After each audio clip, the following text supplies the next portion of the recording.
এই দিক দিয়ে মদিনার কিছু কাফেরেরা ইহুদিরা ওরা চক্রান্ত করলো যে মোহাম্মদের উপরে চাপ আসছে, এবার বহির্বিশ্ব চাপ দেওয়া শুরু করছে, মক্কায় ঢুকতে দেয় নাই, আমরা মদিনাবাসী এই সুযোগে একটা কাজ করি, কি করা যায়। ওই মক্কার এক ইহুদি সে নবীজির উপরে জাদু করলো, জাদু। নাউজুবিল্লাহ কোন সবাই। এক ইহুদি কি করছে, নবীর উপরে জাদু করছে। ওই ইহুদির নাম হলো লাবিদ ইবনুল আসাম। এই লাবিদ ইবনুল আসাম সে নিজে নবীকে জাদু করছে, আর তার সহযোগী ছিল তার দুইটা মেয়ে। মেয়েদেরকে সাথে নিয়ে লাবিদ ইবনে আসাম আমার নবীর বিরুদ্ধে জাদু করেছে। নাউজুবিল্লাহ কোন সবাই। জাদুবিদ্যাটা দেখবেন বেশিরভাগ এই ক্ষেত্রে নারী লাগে, পুরুষ দেয়া কাজ কম হয়, বেশিরভাগ কি লাগে, নারী লাগে, মহিলা লাগে জাদুবিদ্যায়। এই জন্য লাবিদ ইবনে আসাম তার নির্দেশে তার মেয়েরাই জাদুটা করে আমার নবীকে। কিভাবে জাদু করছে, চিরুনি আছে না, চিরুনি, এই চিরুনির সাথে চুল পেঁচাইছে, চুল, এরপর গিরা দিছে চুলের মধ্যে চিরুনির সাথে, এরকম গিরা দিয়া দিয়া তারপরে জারওয়ান নামক একটা কূপ ছিল, ওই কূপের মধ্যে একটা পাথর ছিল, ওই পাথরের নিচে এই জাদুর এই চিরুনি এবং এই চুল বাঁধা গিট দেওয়াগুলো নিয়ে ওই পাথরের নিচে লুকায়া রাখছে। হঠাৎ আমার নবীজি মদিনায় অসুস্থ হয়ে পড়েন, জাদুর প্রভাবে নবীজি ভুইলা যায়। নবীজি নামাজ পড়ছে বা পড়ে নাই, সাহাবায়ে কেরাম যে কি রে পড়লাম কিনা ভুলে গেছে। নবী তো ভোলার কথা না, নবীজি ভুলা যায়, তার মানে জাদুর একটা আসর তার উপরে পড়েছে। নবীজি হঠাৎ ক্লান্ত হয়ে গেলেন, অসুস্থ হয়ে পড়লেন, বিছানায় শুয়ে পড়লেন। এক বর্ণনায় আসছে জিব্রাইল আমিন দিয়ে আল্লাহ পাঠায় দিলেন। জিব্রাইল আমিন আইসা ডাক দিয়া নবীর কানে মুখ লাগায় কয়, ইয়া রাসূলুল্লাহ, ইয়া হাবিবাল্লাহ, নবীজি গো, আপনার ইহুদিরা, ওই যে মদিনার ইহুদি লাবিদ ইবনুল আসাম, এই পাপিষ্ঠ ব্যক্তি তার মেয়েদেরকে দিয়া আপনাকে জাদু করেছে।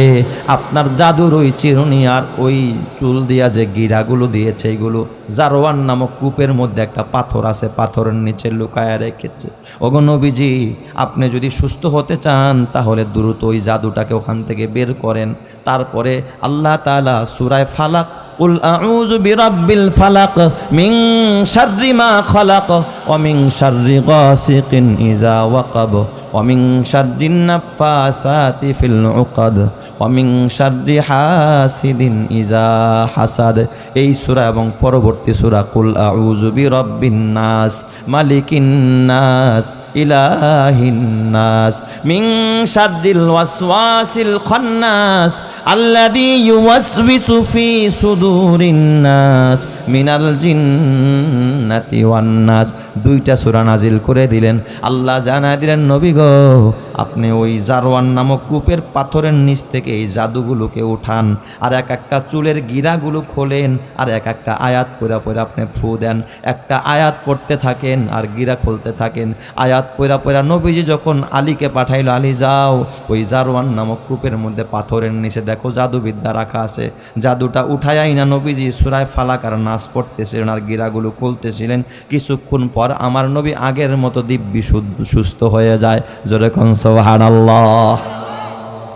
এই জাদু নষ্ট করার জন্য আল্লাহ তাআলা এই সূরা ফালাক আর সূরা নাস নাজিল করছে। সুবহানাল্লাহ, জোরে কোন সবাই।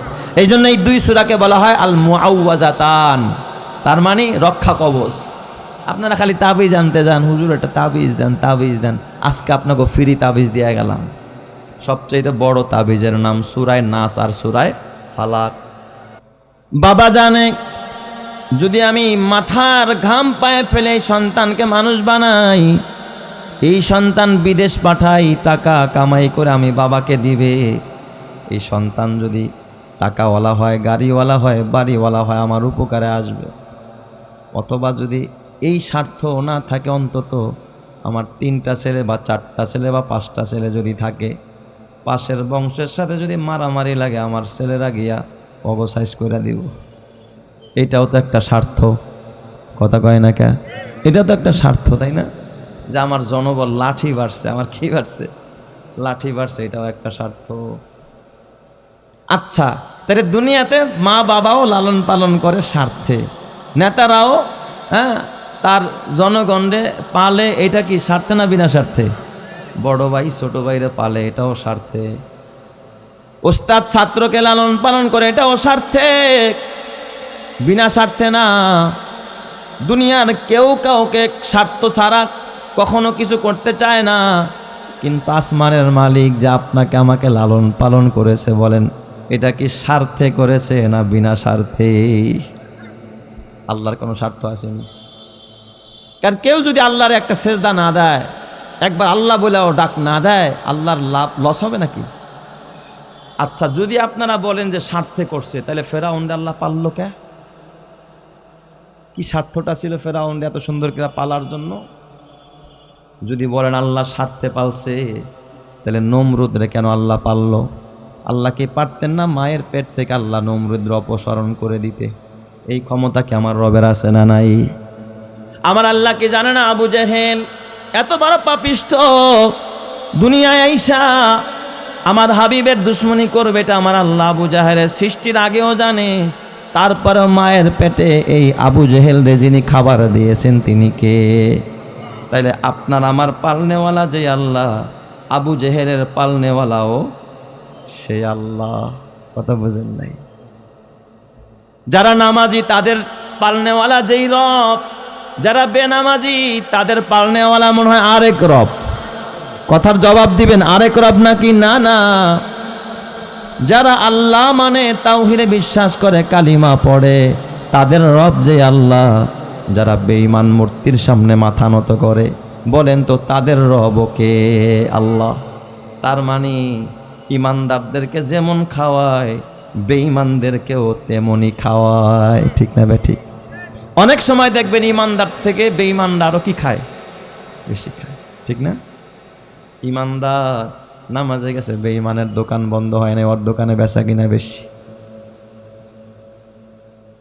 এই জন্য আল্লাহ তাআলা বলেন, লাউ কানাতিদ দুনিয়া তা'দিলু ইনদাল্লাহি জানাহা বাউদা মা সাকা কাফিরাম মিনহা শারবাতা মা।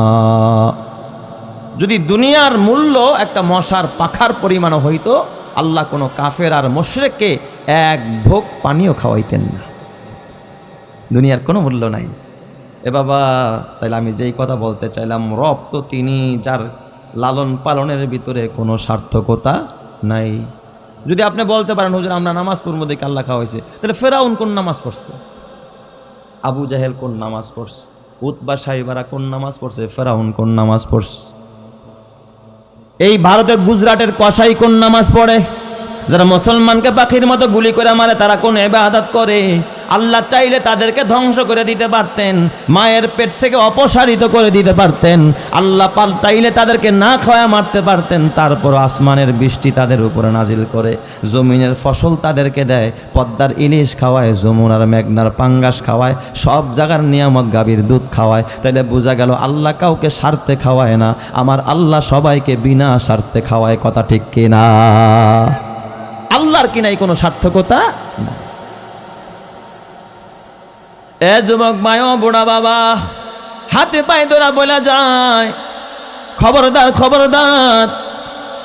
এই জন্য আল্লাহ তাআলা শুরুতেই বললেন, হে হাবিব, কুল আউযু বিরাব্বিন নাস, আমি মানুষের পালনেওয়ালার কাছে আশ্রয় চাই।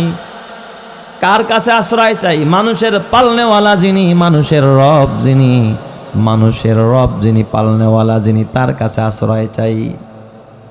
তাকেই বলা হয় রব।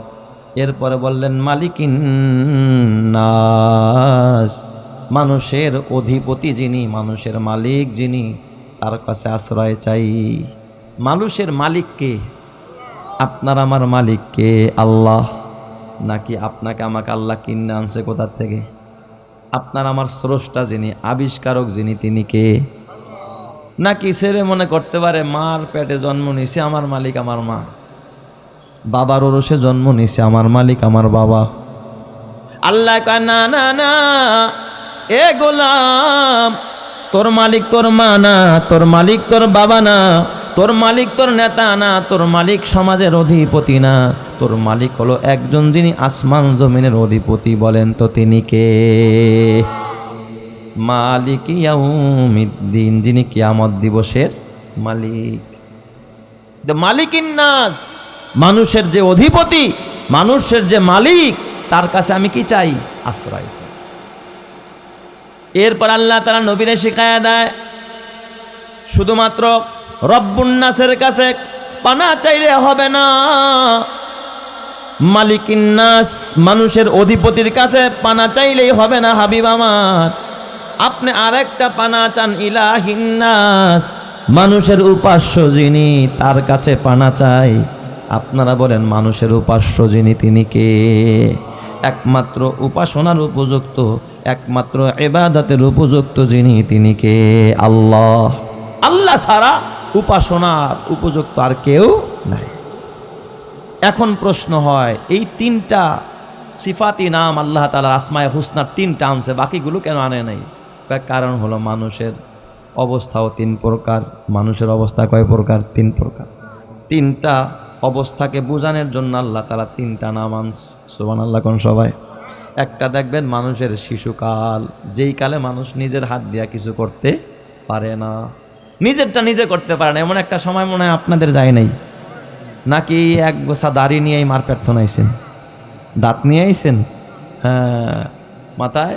আরে বাবা, এমন একটা সময় গেছে, হাল আতা আলাল ইনসানি হিনুম মিনাদ দাহরি লাম ইয়াকুন শাইআম মাযকুরা।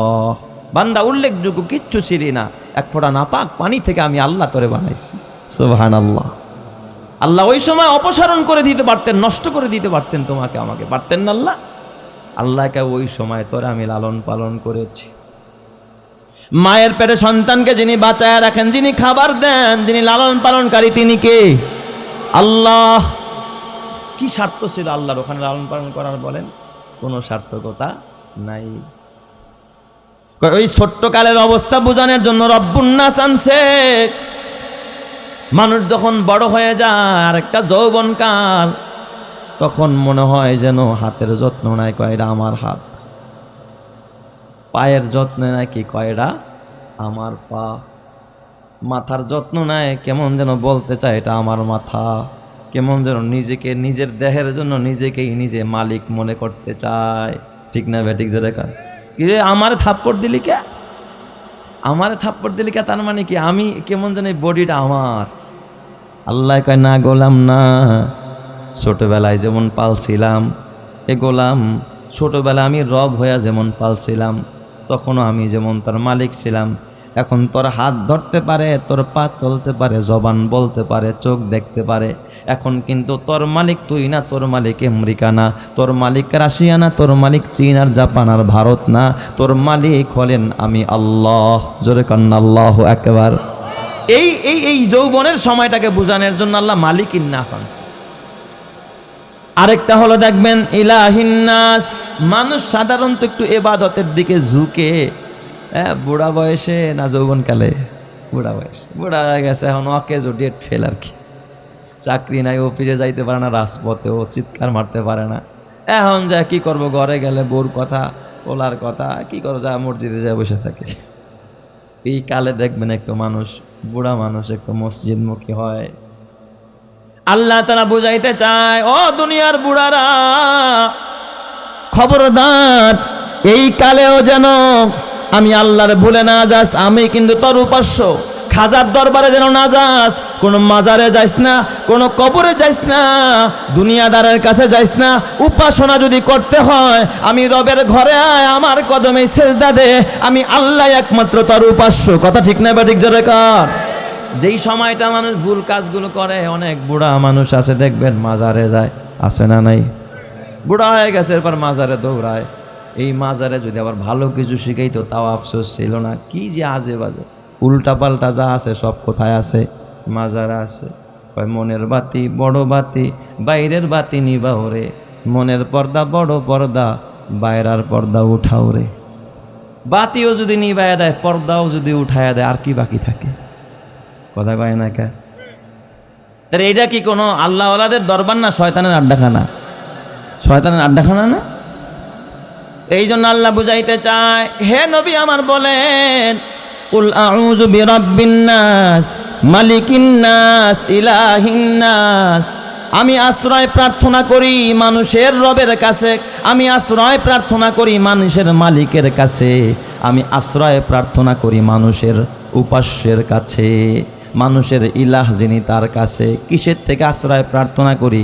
মিং শাররিল ওয়াসওয়াসিল খান্নাস, খন্নাসের ওয়াসওয়াসার অনিষ্টতা থেকে। খন্নাস যেন কুমন্ত্রণা দিয়ে আমাদেরকে ক্ষতি করতে না পারে, এর থেকে আমি মানুষের রবের কাছে, মানুষের অধিপতির কাছে, মানুষের উপাস্যের কাছে আমি আশ্রয় প্রার্থনা করি। যেরকম সুবহানাল্লাহ। এই নীতি শিখায়া দিলেন নবীকে কে? আল্লাহ। আমার নবীর আল্লাহ শিখাইতেছে, কুল, আপনি বলেন এই কথাগুলো। কারণ কেন আপনি শয়তান থেকে পানা চাবেন, খন্নাস থেকে কেন পানা চাবেন? আল্লাহ তাআলা নবীকে শিখায় দেন, নবী আমার বলেন কেন আপনি পানা চাবেন খন্নাস থেকে? কারণ আপনি তো জানেন না, আল্লাযী ইউওয়াসওয়িসু ফি সুদুরিন নাস, খন্নাসের কাজ হলো মানুষের অন্তরে ওয়াসওয়াসা দেওয়া, মানুষের অন্তরে ধোঁকা দেওয়া। এ বাবা, সরল মনা মানুষগুলোরে ধোঁকা দিয়া বোকা বানায়া তারপরে গুনাহ করায়। ঠিক না ঠিক যেটা করায় না? এই শয়তানের কাজ হলো ওয়াসওয়াসা দেওয়া, অন্যায়ভাবে ওয়াসওয়াসা দেয়, গুনার প্রতি আহ্বান করতে থাকে। মিনাল জিন্নাতি ওয়ান নাস, নবীর আল্লাহ তাআলা জানায় দেন, নবী আমার, তবে এই শয়তান আবার দুই প্রকার। এক প্রকারের শয়তান দেখা যায় না, যেটা হলো জিন শয়তান। আরেক প্রকারের শয়তান দেখা যায়, সেটা হলো মানুষ শয়তান। এদের ওয়াসওয়াসা থেকে যদি আপনি বাঁচতে চান, তাহলে আপনি তিনটা নাম উল্লেখ করে তারপরে পানা চান। কুল আউযু বিরাব্বিন নাস, মানুষের যিনি রব তার কাছে আমি আশ্রয় চাই, মানুষের যিনি মালিক অধিপতি তার কাছে আশ্রয় চাই, মানুষের যিনি ইলাহ, মানুষের যিনি উপাস্য তার কাছে আমি আশ্রয় চাই। মিং শাররিল ওয়াসওয়াসিল খান্নাস, খন্নাসের ওয়াসওয়াসার অনিষ্টতা থেকে। আল্লাযী ইউওয়াসওয়িসু ফি সুদুরিন নাস, যেই খন্নাস মানুষের অন্তরের মধ্যে ওয়াসওয়াসা দেয়। মিনাল জিন্নাতি ওয়ান নাস, আবার এই খন্নাস হলো দুই প্রকার। এক প্রকার হলো জিন শয়তান, আর এক প্রকার হলো মানুষ শয়তান। জিন শয়তান দেখা যায় না, কিন্তু মানুষ শয়তান দেখা যায় কি না? এই সমাজের মধ্যেও মানুষ শয়তান আছে না নাই? কেমনে বুঝবেন কে জিন শয়তান আর কে মানুষ শয়তান? কয় যে আপনার অন্যায় করতে আহ্বান করবে, আপনি চোখ বন্ধ করে বলবেন আর বুঝবেন এটা মানুষ শয়তান। যদি কেউ কয় চল মনা পাগলার গান শুনে আস, কই ডাকে আপনারে? মনা পাগলার গান শুনতে ডাকে, তাহলে মনে করবেন এটা মানুষ না শয়তান? কথা কয় না। চল সিনেমা দেখে আসি গা, সিনেমা দেখে আসি গা, তাহলে মনে করবেন এটা মানুষ না, এটা কি শয়তান? কয় চল আজকে মমতাজ আসবো শিবচরে গান শুনে আস, এটা মানুষ না শয়তান? চল সিনেমা দেখে আসি, মানুষ না শয়তান?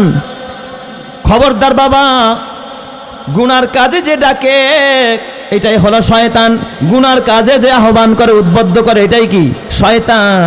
জিন শয়তান দেখা যায় না, মানুষ শয়তান দেখা যায়। ওই শয়তানের ডাকে কখনো সাড়া দেওয়া যাবে না। এই জন্য আল্লাহ তাআলা কয়, হাবিব আমার, আপনি তো নিজে বাঁচতে পারবেন না, আপনি রব্বুন নাস যিনি মানুষের পালনেওয়ালা তার কাছে আশ্রয় চান, মানুষের অধিপতি যিনি তার কাছে আশ্রয় চান, মানুষের উপাস্য যিনি তার কাছে আশ্রয় চান।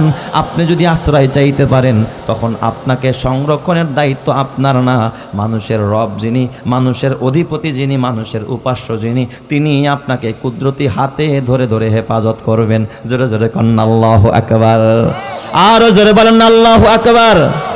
এ আমার বাবা, খবরদার খবরদার, এই সূরাটা কেন নাজিল করছে আল্লাহ জানেননি? আল্লাহর নবী, দো জাহানের নবী, বিশ্ব নবী, সরওয়ারে দো আলম, হুদাইবিয়ার সন্ধির পর ৬ষ্ঠ হিজরিতে রহমতে আলম নবী যখন হুদাইবিয়ার সন্ধি হলো, ১৪০০ সাহাবায়ে কেরাম নিয়ে নবীজি উমরা করতে রওনা করছিলেন। হুদাইবিয়া নামক জায়গায় যখন কাফেররা নবীজিকে আটক করলো, বন্দি করলো, যেতে পারবেন না, আপনি এখান থেকে ফেরত যান। নবীকে মক্কায় প্রবেশ করতে দিল না মক্কার কাফেরেরা। সেখানে কাফেরদের সাথে একটা সমঝোতা, বোঝাপড়া হলো, একটা সন্ধি হলো, একটা চুক্তি হলো। যেই বছর হজ করা যাবেন এখান থেকে ফেরত যাবেন, আগামীতে আসবেন। কি কি শর্তের সাথে? সব শর্তগুলো কাফেরদের পক্ষে, মুসলমানদের বিপক্ষে। এই সন্ধি চুক্তির পর নবীজি যখন সেখান থেকে মদিনায় ফেরত আসলেন, এই দিক দিয়ে মদিনার কিছু কাফেরেরা, ইহুদিরা, ওরা চক্রান্ত করলো যে মোহাম্মদের উপরে চাপ আসছে, এবার বহির্বিশ্ব চাপ দেওয়া শুরু করছে। মক্কায় ঢুকতে দেয় নাই, আমরা মদিনাবাসী এই সুযোগে একটা কাজ করি। কি করা যায়? ওই মক্কার এক ইহুদি সে নবীজির উপরে জাদু করলো, জাদু। নাউজুবিল্লাহ কোন সবাই। এক ইহুদি কি করছে? নবীর উপরে জাদু করছে। ওই ইহুদির নাম হলো লাবিদ ইবনুল আসাম। এই লাবিদ ইবনুল আসাম সে নিজে নবীকে জাদু করছে, আর তার সহযোগী ছিল তার দুইটা মেয়ে। মেয়েদেরকে সাথে নিয়ে লাবিদ ইবনে আসাম আমার নবীর বিরুদ্ধে জাদু করেছে। নাউজুবিল্লাহ কোন সবাই। জাদুবিদ্যাটা দেখবেন বেশিরভাগ এই ক্ষেত্রে নারী লাগে, পুরুষ দেয়া কাজ কম হয়। বেশিরভাগ কি লাগে? নারী লাগে, মহিলা লাগে জাদুবিদ্যায়। এই জন্য লাবিদ ইবনে আসাম তার নির্দেশে তার মেয়েরা এই জাদুটা করে আমার নবীকে। কিভাবে জাদু করছে? চিরুনি আছে না, চিরুনি, এই চিরুনির সাথে চুল পেঁচাইছে, চুল, এরপর গিরা দিছে চুলের মধ্যে চিরুনির সাথে, এরকম গিরা দিয়া দিয়া তারপরে জারওয়ান নামক একটা কূপ ছিল, ওই কূপের মধ্যে একটা পাথর ছিল, ওই পাথরের নিচে এই জাদুর এই চিরুনি এবং এই চুল বাঁধা গিট দেওয়া গুলুনিয়া ওই পাথরের নিচে লুকায়া রাখছে। হঠাৎ আমার নবীজি মদিনায় অসুস্থ হয়ে পড়েন। জাদুর প্রভাবে নবীজি ভুইলা যায়। নবীজি নামাজ পড়ছে বা পড়ে নাই, সাহাবায়ে কেরাম যে কি রে পড়লাম কিনা ভুলে গেছে। নবী তো ভোলার কথা না, নবীজি ভুলা যায়, তার মানে জাদুর একটা আসর তার উপরে পড়েছে। নবীজি হঠাৎ ক্লান্ত হয়ে গেলেন, অসুস্থ হয়ে পড়লেন, বিছানায় শুয়ে পড়লেন। এক বর্ণনায় আসছে জিব্রাইল আমিন দিয়ে আল্লাহ পাঠায় দিলেন। জিব্রাইল আমিন আইসা ডাক দিয়া নবীর কানে মুখ লাগায় কয়, ইয়া রাসূলুল্লাহ, ইয়া হাবিবাল্লাহ, নবীজি গো, আপনার ইহুদিরা, ওই যে মদিনার ইহুদি লাবিদ ইবনুল আসাম, এই পাপিষ্ঠ ব্যক্তি তার মেয়েদেরকে দিয়া আপনাকে জাদু করেছে। আপনার জাদুর ওই চিরুনি আর ওই চুল দিয়া যে গিরাগুলো দিয়েছে, এগুলো জারওয়ান নামক কূপের মধ্যে একটা পাথর আছে, পাথরের নিচে লুকায়া রেখেছে। ওগো নবীজি, আপনি যদি সুস্থ হতে চান তাহলে দ্রুত ওই জাদুটাকে ওখান থেকে বের করেন। তারপরে আল্লাহ তাআলা সূরা ফালাক, কুল আউযু বিরাব্বিল ফালাক মিন শাররি মা খালাক ওয়া মিন শাররি গাসিকিন ইযা ওয়াকাব ওয়া মিন শাররিন নাফাসাতি ফিল উকাদ ওয়া মিন শাররি হাসিদিন ইযা হাসাদ। এই সূরা এবং পরবর্তী সূরা কুল আউযু বিরাব্বিন নাস মালিকিন নাস ইলাহিন নাস মিন শাররিল ওয়াসওয়াসিল খান্নাস আল্লাযী ইউওয়াসওয়িসু ফি সুদুরিন নাস মিনাল জিন্নাতি ওয়ান নাস। দুইটা সূরা নাজিল করে দিলেন। আল্লাহ জানায় দিলেন, নবী গো, আপনি ওই জারওয়ান নামক কূপের পাথরের নিচ থেকে এই জাদুগুলোকে উঠান, আর এক একটা চুলের গিরাগুলো খোলেন, আর এক একটা আয়াত পড়া পড়া আপনি ফু দেন। একটা আয়াত পড়তে থাকেন আর গিরা খুলতে থাকেন। আয়াত পড়া পড়া নবীজি যখন আলীকে পাঠাইল, আলী যাও ওই জারওয়ান নামক কূপের মধ্যে পাথরের নিচে দেখো জাদুবিদ্যা রাখা আছে। জাদুটা উঠায়াই না নবীজি সূরা ফালাক আর নাস পড়তেছিলেন আর গিরাগুলো খুলতেছিলেন। কিছুক্ষণ পর আমার নবী আগের মতো দিব্যি সুস্থ হয়ে যায়। জোরে কোন সুবহানাল্লাহ। এই জাদু নষ্ট করার জন্য আল্লাহ তাআলা এই সূরা ফালাক আর সূরা নাস নাজিল করছে। সুবহানাল্লাহ, জোরে কোন সবাই। এই জন্য এই দুই সূরাকে বলা হয় আল মুআউযাতান, তার মানে রক্ষা কবচ। আপনারা খালি তাবিজ আনতে যান, হুজুর একটা তাবিজ দেন, তাবিজ দেন। আজকে আপনাকে ফ্রি তাবিজ দিয়ে গেলাম। সবচেয়ে বড় তাবিজের নাম সূরা নাস আর সূরা ফালাক। হাদিস শরীফের মধ্যে আল্লাহর নবী বলে, কি ফজিলত এই দুই সূরার। নবীজি আমার বলেন, কেউ যদি সকালবেলা একবার সূরা নাস আর একবার সূরা ফালাক আর একবার সূরা ইখলাস, এই তিনটা সূরা পড়তে পারে, সন্ধ্যাবেলাও পড়তে পারে, সারা দিন রাতের ভিতরে কোনো অনিষ্টকারী প্রাণী, কোনো জিন ভূত প্রেতাত্মা ওই মানুষটাকে কোনো ডিস্টার্ব করতে পারবে না। সুবহানাল্লাহ।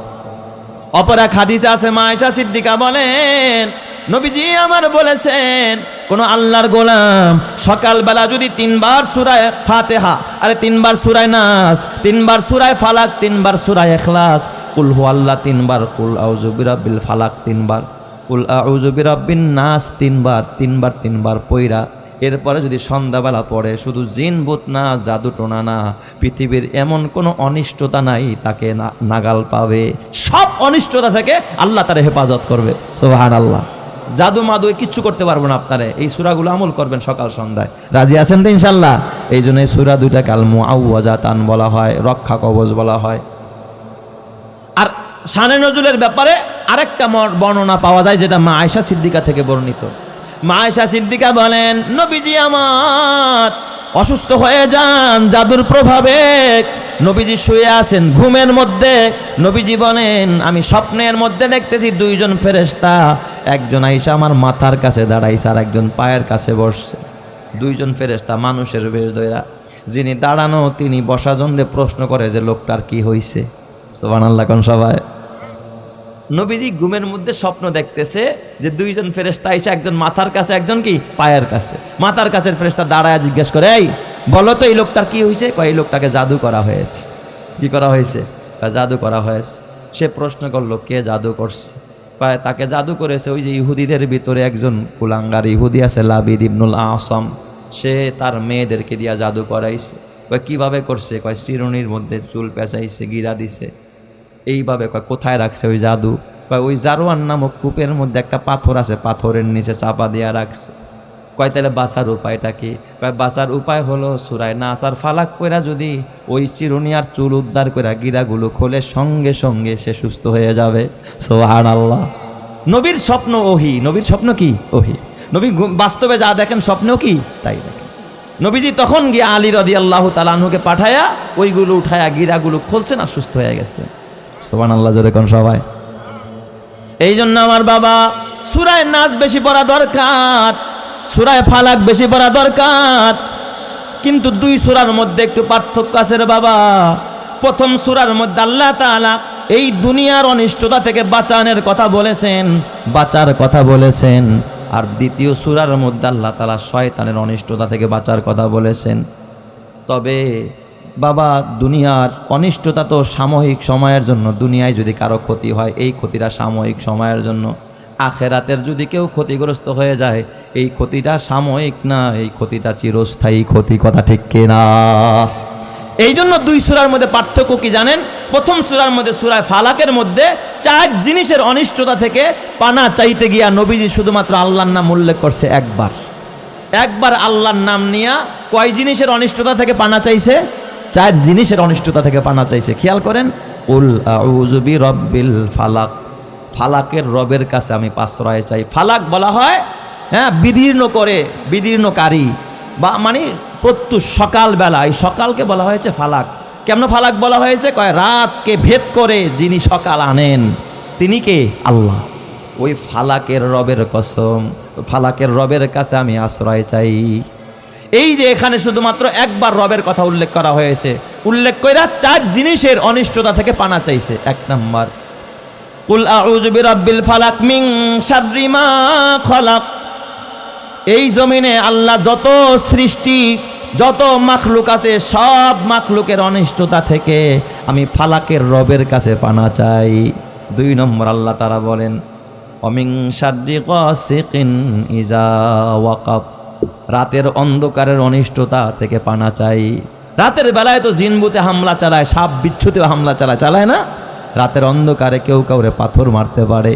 এই জন্য নবীকে বলছে, নবী আপনি রাতের অন্ধকারের অনিষ্টতা থেকে পানা চান। নবীজি মাখলুকের অনিষ্টতা থেকে পানা চাইতেন, রাতের অন্ধকারের অনিষ্টতা থেকেও কি চাইতেন? পানা চাইতেন। তবে বলেন তো, এই যে ক্ষতি, রাতের অন্ধকারের ক্ষতি অথবা মাখলুকের ক্ষতি, এটা সাময়িক ক্ষতি। এটা কি সাময়িক ক্ষতি? দুনিয়ার ক্ষতি। 3 নাম্বার, অমিন শাররিন নাফাসাতি ফিল উকাদ, গিরার মধ্যে ফু দেনেওয়ালা নারীর অনিষ্টতা থেকে পানা চাই। ওই যে লাবিদ ইবনুল আসামের মেয়েরা গিরা দিয়া দিয়া ফু দিছে, নাফাস বলা হয় এমন ফু যেই ফুর সাথে থুতু আছে। সুবহানাল্লাহ কোন সবাই। কি আছে? এই জন্য দেখবেন যারা ঝাড়ফুঁক করে ওরা কিন্তু এমনি ফু দেয় না, তার মানে ফুর সাথে একটু কি যায়? থুতু যায়। থুতুর একটা কি আছে? আসর আছে। সুবহানাল্লাহ কোন সবাই। এই জন্য আল্লাহ কয়, মিন শাররিন নাফাসাতি ফিল উকাদ, ওই অনিষ্টতাকারী থেকে পানা চায় যে গিরার মধ্যে, উকাদ মারা হয় গিরা, গিট্টি আর কি, গিরার ভিতরে ফু দেনেওয়ালা নারীর অনিষ্টতা থেকে পানা চায়। যেহেতু আমার নবীকে গিরা দিয়া দিয়া, ফু দিয়া দিয়া জাদু করছে, এটা দুনিয়ার ক্ষতি। 4 নম্বর, অমিন শাররি হাসিদিন ইজা হাসাদ, যারা হিংসা করে, হাসাদ করে, এই হাসাদকারীদের অনিষ্টতা থেকে আমি পানা চাই। তো একবার আল্লাহর নাম উল্লেখ কইরা 4 জিনিসের অনিষ্টতা থেকে পানা চাইছে। কারণ কি? কারণ হলো এই অনিষ্টতা সাময়িক সময়ের জন্য, এটা যদি কারো পাইয়াও বসে তাতে তেমন কোনো ক্ষতি হবে না যদি তার আখেরাত ভালো হয়। কিন্তু শয়তানের ওয়াসওয়াসা থেকে পানা চাইতে গিয়া আল্লাহর নাম নিছে কয়বার? 3 বার। এখানে 4 জিনিসের অনিষ্টতা থেকে পানা চাইতে গিয়ে আল্লাহর নাম নিছে একবার, আর এক শয়তানের ওয়াসওয়াসা থেকে পানা চাইতে গিয়া আল্লাহর নাম নিছে কয়বার? রব্বিন নাস, মালিকিন নাস, ইলাহিন নাস। এরপরে কয় মিন শাররিল ওয়াসওয়াসিল খান্নাস, কারণ এই খন্নাসের ক্ষতি এত ক্ষতি, এই খন্নাস যদি একবার কাউকে বাবা পথভ্রষ্ট করে ফেলে তার আখেরাত বরবাদ হয়ে যাবে, তার পরকাল বরবাদ, জান্নাত হারাম, তার জন্য জাহান্নাম ওয়াজিব হয়ে যাবে। কথা ঠিক না বেঠিক জোরে কর। এখন কয় হুজুর তাইলে আমরা খন্নাসের থেকে যদি বাঁচতে চাই, আখেরাতের ক্ষতিকারী শয়তান, শয়তান কিন্তু আপনার দুনিয়ার তেমন কোনো ক্ষতি করে না। আপনার ক্ষেতের ফসল নেওয়ার টেনশন নাই, আপনি 10 তলা বাড়ি করেন এটা নেওয়ার টেনশন নাই। ওর টেনশন একটাই, আপনি যেন নামাজ না পড়েন, দাড়ি যেন না রাখেন, আপনি যেন দান খয়রাত না করেন, আপনি যেন মসজিদ মাদ্রাসায় না যান। এই জায়গার মধ্যে শয়তানের মাথা ব্যথা। কথা ঠিক কি না? শয়তান আপনারে চাবে শুধুমাত্র আপনাকে আল্লাহমুখী যেন না হইতে পারেন, কোরআনমুখী না হইতে পারেন, আখেরাতমুখী না হইতে পারেন, এই জায়গায় বাধা দেওয়া। আপনি 10 তলা বাড়ি বানাবেন, জীবনও শয়তান আপনার বাধা দিবে না। ঠিক না ব্যাটিক যারা কান পারলে শয়তান আর উপকার করবে। কি করবে? কুলে করে দিয়েই বোঝাও, লিফট লাগাও ঘরের মধ্যে, আছে না নাই? আর একটা কথা মনে পড়লো, শয়তান যে কুলে করে নেওয়া যায়। এক আল্লাহর বান্দা নামাজে যাবে, বুড়া মানুষ, বৃষ্টি আসছে। তো এখন বৃষ্টি আসার পরে আল্লাহর বান্দা চিন্তা করতেছে রাস্তাঘাট পিছল, তো ঘরেই নামাজ পড়বো না মসজিদে যাম, তো অজু বানাইতেছে। শয়তান আইসা ওই কাকার ওয়াজ করতেছে, কাকা যান, আজকে বৃষ্টি হয়েছে, অনেকদিন পর বৃষ্টি, রাস্তাঘাট কিন্তু খুব পিছল, আপনি কিন্তু আজকে এই মসজিদে যাইয়েন না। কয় কেন? কয় মসজিদে গেলে যদি একবার পিছলায় পড়ে যান আপনার কোমর ভাঙবো, এবার পাও ভাঙবো, হাসপাতালে নিব, এবার রড ঢুকাইব আপনারে, এরপর আপনার অপারেশন করব। দেখেন কি ভয় দেখায়। বুড়া মানুষ এই হারে আর জীবনও কি নিব না, জোড়া নিব না, আপনি অতএব মসজিদে যায়েন না। কাকাই তো কয় না, আমি মসজিদে যামই, হার ভাঙুক আর কোমর ভাঙুক, আমার জীবন চলে যাক, আমি নামাজ ছাড়বো না। সুবহানাল্লাহ। আল্লাহওয়ালা যারা তারা কোনোদিন নামাজ ছাড়তে পারে না, জামাতও ছাড়তে পারে না। এখন শয়তান কয় ঠিক আছে যাইবেন যেহেতু, তাহলে একটা কাজ করেন, আসেন কাকা, আপনি যেহেতু মসজিদেই যাবেন, আসেন আপনার আমি কুলে কইরা মসজিদে দিয়ে আসি। শয়তানে কি কয়? কুলে কইরা মসজিদে দিয়ে আসি। কাকাই তো আর জানেন এটা শয়তান। কয় না বাবা আমি যাইতে পারি না। কয় না বাজান, আপনি বুড়া মানুষ, আমি এলাকার যুবক, হ্যাঁ আপনার ছেলের বয়সী, আপনার ভাতিজার বয়সী, আসেন একটু কুলে করে দিয়ে আসি। শয়তান যখন কুলে নিয়া ওই মুসল্লিরা মসজিদের গেটে গেছে, ওই যে শয়তানরা তো কিছু চাল্লি ফাল্লি থাকে, ওরা কা ওস্তাদ আপনি আমাকেও লাগাইছেন নামাজি গো ফিরানের লেগে, আপনিই তো দেখি কুলে কইরা মসজিদে আনছেন, ঘটনাটা কি? আপনি আমাকে কইছেন নামাজি গো ফিরানের লেগে, আপনি নিজে কি করছেন? কুলে কইরা মসজিদে নিয়ে আইছেন। কয় এই তোরা মাতুব্বরি করস কে? ওস্তাদ তো ওরা না আমি। কয় না ওস্তাদ তো আপনিই। কয় তাইলে এই কামটা কেন করলেন? কয় আমি যা বুঝি তোরা তা বুঝোস না। কয় কি বোঝেন আপনি? কয় শোন, এই লোক মসজিদে যতই বুঝাইছি মসজিদ ছাড়বে না, এখন চিন্তা করছি ও যদি এই হাইটা হাইটা মসজিদে আসে, যতটা কদম দিবে অতটা নেকি আল্লাহ তাআলা ওর আমলনামায় দিয়ে দিবে। সুবহানাল্লাহ। তো এই নেকি থেকে ওরে বাঁচানোর জন্য আমি কুলে করে মসজিদে দিয়ে গেছি, খালি যেন জামাতের সওয়াবটাই পায়, হাইটা আসার যে সওয়াব এইটা জানি না পায়। সুবহানাল্লাহ জোরে কান সবাই। এ আমার বাবা, এই জন্য আল্লাহ কয় হাবিব আমার, কুল আউযু বিরাব্বিন নাস, আমি মানুষের রবের কাছে আশ্রয় চাই, মালিকিন নাস, মানুষের অধিপতির কাছে আশ্রয় চাই, ইলাহিন নাস, মানুষের যিনি প্রভু, মানুষের যিনি উপাস্য তার কাছে আশ্রয় চাই, মিন শাররিল ওয়াসওয়াসিল খান্নাস, খন্নাসের অনিষ্টতা থেকে আশ্রয় চাই। বলেন তো ওই খন্নাসের অনিষ্টতা থেকে যদি কেউ আশ্রয় চায়, তাকে আশ্রয় দিবেন যিনি, তিনি কে? আল্লাহ। কয় হুজুর আমাকে একটু ঠিকানা বলে দেন, শয়তান কই থাকে, ওরে গুলি করে আজকে মারিলাম, ও যেন আমাকে আর দোকানা দেয়। শয়তানেরও থাকার জায়গা আছে না নাই? আরো যেরকম আছে না নাই? শয়তান কই থাকে জানেন? আল্লাহ তাআলা, এ আমার বাবা, ওই যে আদম রে বানাইয়া আল্লাহ তাআলা যখন বলেন ফাকুলনা, আল্লাহ তাআলা বললেন ইয়া আদম উসকুন আনতা ওয়া জাওজুকাল জান্নাহ, এ আদম এই জান্নাতের ভিতরে তোমরা দুইজন থাকতে থাকো। আল্লাহ তাআলা এরপরে ফেরেশতাদেরকে আদম রে বানায় প্রথমে কি বলেছেন? আল্লাহ তাআলা বলছেন উসজুদু লি আদম, এই তোমরা সবাই কি করো? আদমকে সেজদা করো। ফাসাজাদুল মালাইকাতু ইল্লা ইবলিস, সবাই সেজদা করছে, একজনে সেজদা করে নাই, নাম কি? ইবলিস। ইবলিস সেজদা করে নাই। আল্লাহ তাআলা রাগ করে কয় ফাখরুজু, ক্বালা ফাখরুজু মিনহা ফাইন্নাকা রাজিম, বের হ, অপদার্থ জানি কথা কর। সবাই সেজদা করলে তুই সেজদা করলি না, বের হয়ে যা। আদম রে আল্লাহ তাআলা, আরে ফেরেশতা ওই ইবলিস আল্লাহ তাআলা বহিষ্কার করে দিলেন জান্নাত থেকে। ইবলিস ডাক দিয়া বলে, আল্লাহ তুমি এই আদমের কারণে আমারে বের করে দিলা, আমি আদমরে দেখা দিম ওরা কেমনে মসজিদে যায়, আমি আদমরে দেখা দিম ওরা কেমনে দাড়ি রাখে, আমি দেখা সারমু কেমনে হালাল খায়, আমি দেখা সারমু কেমনে জান্নাতে যায়। সুম্মা লাআতিয়ান্নাহুম মিন বাইনি আইদিহিম ওয়া মিন খালফিহিম ওয়া আন আইমানিহিম ওয়া আন শামাইলিহিম ওয়া লা তাজিদু আকসারাহুম শাকিরিন। আল্লাহ, যে আদমের কারণে আমারে বের করলা, লাঞ্ছিত করলা, বঞ্চিত করলা, আমি দেখা ছাড়মু এই আদম কেমনে জান্নাতে যায়। পরে সামনে থেকে ধোকা দিমু, পিছন থেকে ধোকা দিমু, ডাইন থেকে ধোকা দিমু, বামে থেকে ধোকা দিমু। বলেন তো এই চ্যালেঞ্জ ছুড়েছে আল্লাহকে, যে সে কে? শয়তান। শয়তান চ্যালেঞ্জ দিয়ে দিছে। আল্লাহ তাআলা ডাক দিয়া বলে, শয়তান না না না, পারবি না, পারবি না। আমার বান্দা যখনই কোনো ভুল করবে তুই ডাইনে ধোকা দিবি, বামে ধোকা দিবি, সামনে ধোকা দিবি, পিছন থেকে ধোকা দিবি।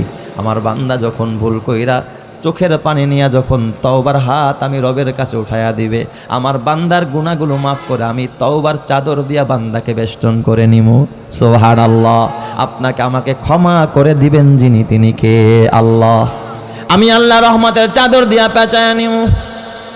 এই শয়তান তখন আল্লাহ ডাক দেয়া, আল্লাহ আমারে ঘর থেকে বের করে দিলা, আমি এখন থাকমু কোথায়? এ বাবা হাদিস থেকে বলতেছি, খেয়াল করেন, শয়তানকে আমার থাকার জায়গা কই? আল্লাহ আমার বাসভবন লাগবো। এমপির যদি বাসভবন থাকে, মন্ত্রীর যদি বাসভবন থাকে, বলেন তো শয়তানেরও বাসভবন আছে না নাই? আল্লাহ আমার একটা বাসভবন দা, আমার থাকার জায়গা কি? আমি কোথায় থাকবো? কোথায় আমার থাকার জায়গা? আমার তো জান্নাত থেকে বের করে দিলা। আল্লাহ কয় তোর থাকার জায়গা হলো হাম্মাম, টয়লেটগুলো। শয়তানের থাকার জায়গা কোথায়? টয়লেট। যত টয়লেট আছে এই জায়গার মধ্যে থাকে কে? শয়তান। সব টয়লেটগুলোতে শয়তান থাকে। বিশ্বাস হয় না আপনাদের? হাদিসে আসছে শয়তানগুলো টয়লেটের মধ্যে থাকে। এই জন্য নবী আমার এই শয়তানের ওয়াসওয়াসা থেকে বাঁচার জন্য আপনি যখন টয়লেটে যাবেন তখন দোয়া পড়বেন, আল্লাহুম্মা ইন্নী আউযু বিকা মিনাল খুবুসি ওয়াল খবাইস। খুবুস বলা হয় খবিস শয়তান, পুরুষটা, আর খবায়েস এটা খবিসাতুনের বহু বচন, অর্থ মহিলা শয়তান। তার মানে টয়লেটে পুরুষ শয়তানও থাকে, মহিলা শয়তানও থাকে। কাম কি ওর? কয় পুরুষ ঢুকলে মহিলা বের হয়ে ডিউটি পালন করে। যদি ও দোয়া না পড়ে, মাথা না ডাকে, এ বাবা জুতা স্যান্ডেল পায়ে দেওয়া ছাড়া যদি টয়লেটে ঢোকে, মাথা খুইলা যদি ঢোকে, যদি দোয়া না পড়ে, ওর লজ্জাস্থান নিয়া ওই খবিস জিন ভিতরে বৈশা শয়তান খেলা করতে থাকে, নানান রোগেও আক্রান্ত হয়ে যায়। আর যদি কোনো মহিলা ঢুকে, পুরুষটাই খেলা করে, মহিলা আর পুরুষ ঢুকলে মহিলাটাই খেলা করে। এই জন্য নবী আমার বলল, উম্মত এই জিনের বাসভবন হলো, শয়তানের বাসভবন হলো তোর হাম্মাম, তোর টয়লেট। বাচ্চাদেরকেও শিখাইবেন দোয়া, টয়লেটের গেটের সাথে লেখা দিবেন, আল্লাহুম্মা ইন্নী আউযু বিকা মিনাল খুবুসি ওয়াল খবায়েস। আল্লাহ এই খবিস জিন এবং খবিসা জিন, যে মহিলা জিন, তার হাত থেকে তোমার কাছে পানা চাই। টয়লেট ছাইরা যখন বের হইবা তখন আবার দোয়া পড়বা, গুফরানাকা আলহামদুলিল্লাহ হিল্লাযী আযহাবা আন্নিল আযা ওয়া আফানি। তখন আল্লাহর শুকরিয়া আদায় করবা, তোমার ঘরের ভিতরে শয়তানের ধোঁকা থেকে যিনি তোমাকে পরিত্রাণ দিবেন তিনি কে? আল্লাহ। তাহলে শয়তানের থাকার জায়গা কি বলেন তো? আরো জোরে কান, কোথায়? টয়লেট। খেয়াল করবেন, এগুলো আমল করবেন বাবা। শুধু তাফসীর শুনলে হবে না, আমল করতে হবে। শয়তান ডাক দেখ, আল্লাহ নেতাগত ক্লাব আছে, আল্লাহ ক্লাবে বসে তারা মিটিং করে। আল্লাহ গো তাগত একটা ক্লাব আছে, আমারও তো একটা এরকমের ক্লাব দরকার, যেই জায়গায় বসে আমি একটু মিটিং সিটিং করবো। আমার বাসভবন দিলা টয়লেট বুঝলাম, আমার তো একটা বৈঠকখানা দরকার। আমার একটা কি দরকার? বৈঠকখানা, যেখানে বসে আমি মিটিং করবো, যেখানে বসে আমি পরামর্শ করবো। আমার বৈঠকখানাটা কোথায়? আল্লাহ কয় তোর জন্য বৈঠকখানা বানাইলাম বাজার আর মাজার। কথা কয় না। শয়তানের বৈঠকখানা কোথায়? বাজারে। আরে জোরে কন, বাজারে। বাজারে আর মাজারে, এটা কার বৈঠকখানা? শয়তানের বৈঠকখানা। দেখেন না চার দোকানে বইলে, উরি বাপরে বাপ, অমুকের মাই এমনে হাঁটে, অমুকের ফোলায় এমনে করে, তোর ফোলায় কেমনে করে, এটা তো একবার কস না। তাহলে শয়তানের বাসভবন হলো টয়লেট, শয়তানের বৈঠকখানার নাম কি? বাজার আর মাজার। এই জন্য ভণ্ডদের মাজারে কোনো ভালো কাজ জীবনও দেখবেন না, সব বাটপারি আর সিটারি আর নাচানাচি নোংরামি হয় সেই জায়গার ভিতরে। কথা ঠিক না বা ঠিক জায়গা? সেখানে যায় দেখবেন ইবাদতের নামে নোংরামি হয়, হয় কি হয় না? আল্লাহর নামের ইবাদত নাই, গোলামি নাই, রবের নামের জিকির নাই, বাবার নামের জিকির শিখায় আছে না নাই? আছে না? মুর্শিদ তোর লাইগারে আমার অঙ্গ জর জর, মনে চায়ুরিয়া যাইতাম সাইরা বাড়ি ঘর, মুর্শিদ তোর লাইগারে। আছে না নাই? মুর্শিদের গান গায়, ও মুর্শিদ কি যে কয়, মনে হয় যেন কুকুরের ডাক দিতেছে, খাড়াসের ডাক দিতেছে। বলেন তো মুসলমানের জবানে মুর্শিদের নাম না, কোনো খাজার নাম না, কোনো মাজারের নাম না, মানুষের জবানে বের হবে একজনের নাম, তিনি কে? লা ইলাহা, জোরে লা ইলাহা। আসমানে আল্লাহ, জমিনে আল্লাহ, হায়াতে আল্লাহ, মৌতে আল্লাহ, লা ইলাহা। তাহলে বলেন শয়তানের বৈঠকখানার নাম কি? বাজার আর মাজার।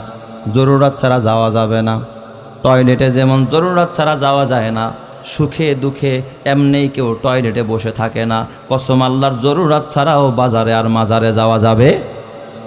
কারণ এটা কার বৈঠকখানা? শয়তানের বৈঠকখানা। আমি ইঙ্গিত দিয়ে গেলাম, বিস্তারিত বলার সময় আমার হাতে নাই। এই জন্য আল্লাহর নবী এক হাদিসে কয়, হাব্বুল বিলাদি ইলাল্লাহি মাসাজিদুহা, এই জমিনে আল্লাহর সবচেয়ে পছন্দের জায়গার নাম মসজিদ। সুবহানাল্লাহ কোন সবাই?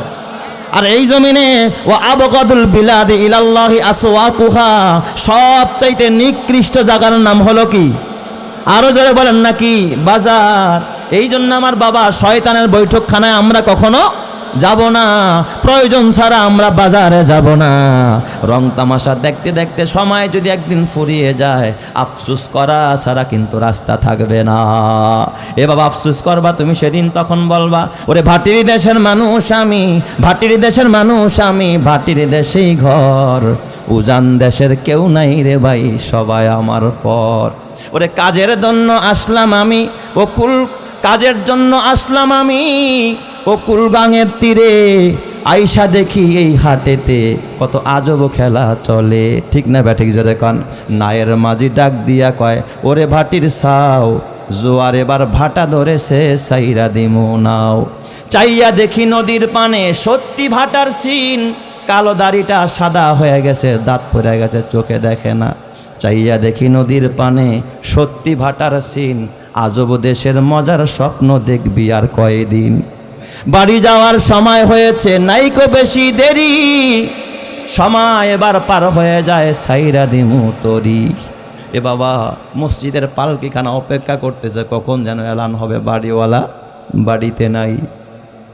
এই যে বাড়িওয়ালা গানটা যিনি লিখেছেন, আব্দুল কাদের সাহেব, আহারে মহব্বতের মানুষ আল্লাহ তাআলা, উনি যে গানটা লিখেছেন, বাড়িওয়ালা নাই রে বাড়ি নাই রে দুনিয়াতে, বাড়িওয়ালা নাই রে বাড়ি নাই রে দুনিয়াতে। আজকে সে নিজেই কবরের বাসিন্দা হয়ে গেছে। বাবা, তোমাকে কবরে যেতে হবে, কিসের এত রঙ্গমঞ্চ, কিসের এত বাজার আর মাজার? এই জন্য আল্লাহ ডাক দেয়া কয়, গোলাম, ইয়া আইয়ুহাল ইনসান মা গররাকা বিরাব্বিকাল কারীম। কোন জিনিস তোরে আল্লাহ থেকে গাফেল করে রাখলো, আল্লাহকে ভুলায় রাখলো? কোন জিনিস তোরে মসজিদে যাইতে দেয় না? কোন জিনিস তোরে দাঁড়িয়ে রাখতে দেয় না? কোন জিনিস তোরে টুপি মাথায় দিতে দেয় না? কোন জিনিস তোরে তাবলিগে যাইতে দেয় না? কোন জিনিস তোরে চরমনাই যাইতে দেয় না? কোন জিনিস তোরে মসজিদে যাইতে দেয় না? কোন জিনিস তোরে দান করতে দেয় না? যেই সব জিনিস তোরে বাধা দেয়, বুঝবি ওরা দুনিয়ার আপন না, তারা হলো শয়তান। কথা ঠিক কিনা? ঠিক না বেটি? মা গররাকা বিরাব্বিকাল কারীম। তাহলে শয়তানের বৈঠকখানার নাম কি? বাজার আর মাজার। শয়তানকে আল্লাহ খাওয়ান দিবা না? ঘর দিছো, হ্যাঁ বাসভবন দিছো, তারপরে বৈঠকখানা দিছো, তো না খাওয়া রাখবা? আল্লাহ জান্নাতে তো কত ফলমূল কত কিছু খাইছে, জান্নাতের ভিতরে মুআল্লিমুল মালায়েকা ছিল। দুনিয়ায় আমার জন্য একটু খাবার দাও, আমি কি খায়া বাসমু? আল্লাহ তারা ডাক দেয়া কয়, শয়তান তোর খাবার হলো ওই যেই বনি আদম খাবারের শুরুতে যে বিসমিল্লাহ বলে খানা খাবে না, ওই খানাটা হবে তোর খাবার। বিসমিল্লাহ বলে যে না খায় তার সাথে খানা খায় কে? শয়তান। এই জন্য খানার শুরুতে দোয়া পড়তে হয়, বিসমিল্লাহি ওয়া আলা বারাকাতিল্লাহ। এই দোয়া পড়ে খানা খাইলে ওই খানায় বরকত দিবেন কে? আল্লাহ। আর বিসমিল্লাহ ছাড়া পাইছে তো একেবারে এমন খাওয়া খায়, জম্মের খাওয়া খায়, হালাল হারাম আর বাসে না, খায় গাপুস গুপুস খায় আর কি। কারণ শেখছে তো ছোটবেলা থেকে গাপুস গুপুস খাওয়াই, একটা যদি পাই অমনেই দইরা গাপুস গুপুস খাই। মিথ্যা শিখছে, হাট্টিমা টিম টিম, তারা মাঠে পারে ডিম, তাদের খাড়া দুইটি শিং, তারা হাট্টিমা টিম টিম। এই যুবক, আজকে গিয়া তোর মারে ডাক দিয়া বলবি, মা গো আমি শিখবো না হাট্টিমা টিম টিম, মাদ্রাসাতে পড়ব গিয়ে আলিফ লাম আর মিম। আল্লাহ তুমি কবুল করো, জোরে কন আমিন। তাহলে শয়তানের খাবার কোন খাবার? যেই খাবার খানেওয়ালা বিসমিল্লাহ করে খায় না, ওই খাবারটা মূলত কার খাবার? লেখা রাখেন, আজকে থেকে লেখা রাখেন। এই জন্য খাবার খাওয়ার শুরুতে কি পড়বেন? বিসমিল্লাহ। এই জোরে কোন কি পড়বেন? বিসমিল্লাহি ওয়া আলা বারাকাতিল্লাহ। বিসমিল্লাহ বলে খানা খাইবেন, খবরদার ভুল্লা গেল বলবেন বিসমিল্লাহি আউয়ালাহু ওয়া আখিরাহু। কখনো বিসমিল্লাহ ছাড়া যাবে না। শয়তানকে আমারে পানীয় দিবান, আমি কি পান করবো না? আল্লাহ আমার পানীয় কি? আল্লাহ ডাক দেখা, শয়তান রে তোর জন্য পানি দিয়া দিলাম, যত নেশা জাতীয় দ্রব্য পানীয় আছে, মদ, এগুলো কার পানীয়? শয়তানের পানীয়। খবরদার নেশা জাতীয় দ্রব্য পানীয় যা আছে এটা কার পানি? শয়তানের পানি, পাগলা পানি। খবরদার মুসলমান, এই পানি যারা খায় আসলে ওরা শয়তানের খালাতো ভাই। ঠিক না বা ঠিক? জোরে কর। যা খুশি তাই করতে পারে এই পানি খায়া, ঠিক কিনা? জোরে কন। আল্লাহ তুমি হেফাজত করো, জোরে কন আমিন। শয়তান এবার ডাক দিয়া, আল্লাহ ও মালিক আমার একটা কিতাব দিবা না? বনি আদম রে কোরআন দিছে, আমারে কি কিতাব দিবা না? আল্লাহ কয় তোর জন্য হলো ওই যে অশ্লীল কাব্য, তসলিমা নাসরিনদের লেখা, তারপরে মমতাজের লেখা, এইগুলো হলো তোর কিতাব। দেখেন না কি দলিল দেখো, আগে করো রে মোনাখেরের কাজ, ওরে আগে করো রে মোনাখেরের কাজ, ধ্যান যদি হয় দিলের নামাজ, ও তার পাঞ্জে গানা, নামাজ পড়া লাগবে না। মমতাজ কয় দিলের নামাজ পড়, ধ্যানের নামাজ কর, 5 ওয়াক্ত পড়া লাগবে না। অথচ আল্লাহ কয় আকিমিস সালাতা লিদুলুকিশ শামসি ইলা গাসাকিল লাইলি ওয়া কুরআনাল ফাজর। আল্লাহ কয় 5 ওয়াক্ত পড়, আর মমতাজের কিতাবে কয় মনের নামাজ পড়, দিলের নামাজ পড়। কারটা শুনবেন? আরো জোরে কন কার? তাহলে মমতাজ এই কথা কই পাইল? ওটা কার কিতাব? শয়তানের কিতাব। বুঝেন না এখনো মনে হয় আপনারা? তাসলিমা নাসরিনের বই পড়েন, কয় আমার দেহ যারে খুশি তারে দিমু। এটা হলো শয়তানের কিতাব। শয়তান ডাক দিয়া, আল্লাহ দুনিয়ার আজান দেয়, নামাজের জন্য ডাকে মুয়াজ্জিন আছে,